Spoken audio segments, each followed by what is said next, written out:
Hi, I'm Jeff. I'm Andrew. And we're back with the mid-set video update.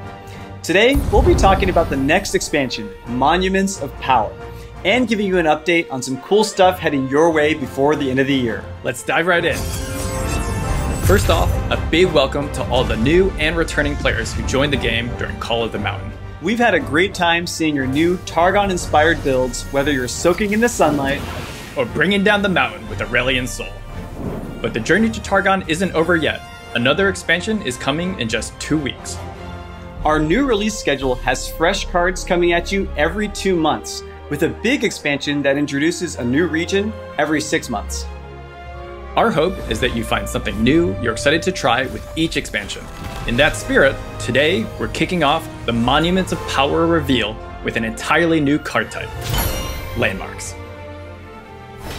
With Call of the Mountain, the theme of climbing the iconic Mount Targon got us excited to explore other locations and wonders throughout Runeterra. We thought these cards could exist in a different design space than other card types, with a mix of new mechanics as well as cool, lore-based concepts. Let's take a look at our first Monuments of Power reveal, and the first ever landmark, the Vaults of Helia.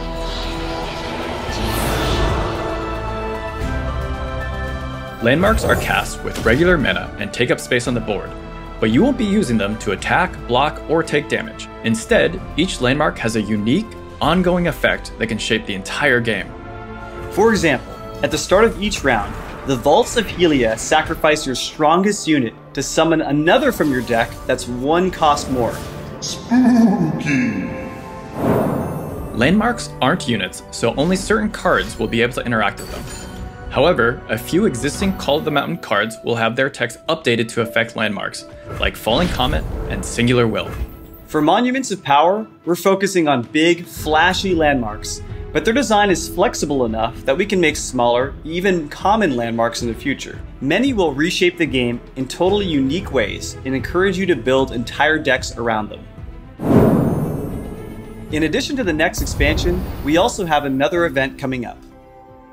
Let's talk about what went well with our first big event, Spirit Blossom, and what we're continuing to improve for the next one. The Spirit Blossom Festival was a huge success. We got a lot of positive feedback around the Spirit theme and the Bestow Lab, and we saw a ton of players participating to unlock the various event rewards. I also appreciate seeing the Spirit Blossom emotes make it to the top tier of many emote power rankings. To be honest, that was the only reason we did the event. We set out to create new cosmetic content that was worth collecting, and high-quality ways to personalize your Legends of Runeterra experience.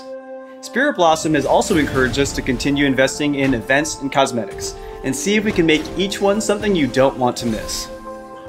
Our next event will be similar to Spirit Blossom, but we're also looking to make some adjustments based on your feedback. We saw that some players felt like the optimal way to complete quests was to grind out a bunch of games, or they felt like a reward was just out of reach because they missed a day or 2 of wins. So for the next event, we'll be improving quests, daily win bonuses, and even the rewards you get along the way. As for the theme, the next event will have a very different tone than the Spirit Blossom Festival. That's all we can say for now, but the exact date and more details are coming soon.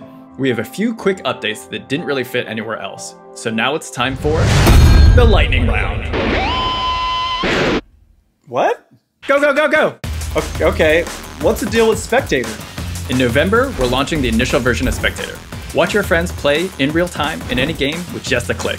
Eventually, we'll evolve this feature into a full-fledged Spectator mode to support tournaments and esports. Next question. Any news on cosmetics for cards? We're working on multiple types of card cosmetics. They aren't ready yet, but here's a quick look at the first type, which are called card styles. Card styles are cosmetic upgrades that can be earned for every card in Legends of Runeterra. You can focus on just unlocking styles for your faves, or go for a totally blinged out collection. More news on the other types of card cosmetics coming out at the start of 2021. Next. Last question, what is that and where can I get one? It's a baby Infernal Drake. His name is Charlie, and he is mine. Oh man. But you can get yours next patch, I guess. Awesome. And that's it for the lightning round. But we've got one last announcement before we go. Seasonal tournaments. Seasonal tournaments are, you guessed it, tournaments that happen at the end of each season. They're designed to be the apex of competition in Legends of Runeterra, exclusively for the best of the best and run fully in-game. Over 1,000 players in each global region will be able to compete. But to qualify, you'll need to either be one of the top-ranked players on your server, or one of the first players to complete the final gauntlet, which takes into account your performance in previous gauntlets throughout the season. The goal is to have a couple different ways for competitive players to earn a spot in each tournament. Some players can put in lots of hours and climb their way to the top. Others might have less time to dedicate, but the skill to pull off difficult consecutive wins. Either way, if you've got the skill, you've got a shot. We'll share much more information about how to qualify and compete in another video. All you need to know right now is that the first tournament will take place at the end of the upcoming Monuments of Power season, around the second week of December. So if you plan to qualify through Ranked, start building those decks and practicing those matchups right now. Whether you're climbing high in Ranked or owning the arena in Gauntlets, we want it to matter to you when you make it to the top. Seasonal tournaments are the ultimate way to prove you're the best in the card slinging biz.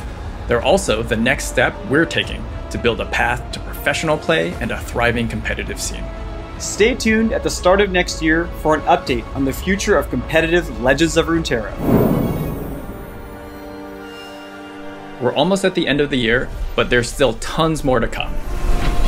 We've got 2 expansions, another event, and seasonal tournaments all headed your way in the next couple months. We're trying to bring you as much awesome stuff as we can before the end of 2020. As we said before, you can expect everything mentioned in these videos to grow and evolve over time. So we'll be looking to the Legends of Runeterra community for feedback as we go. Keep an eye out for more details on the upcoming event and seasonal tournaments. But in the meantime, look forward to some exciting new cards and strategies in the Monuments of Power expansion. Thanks for watching.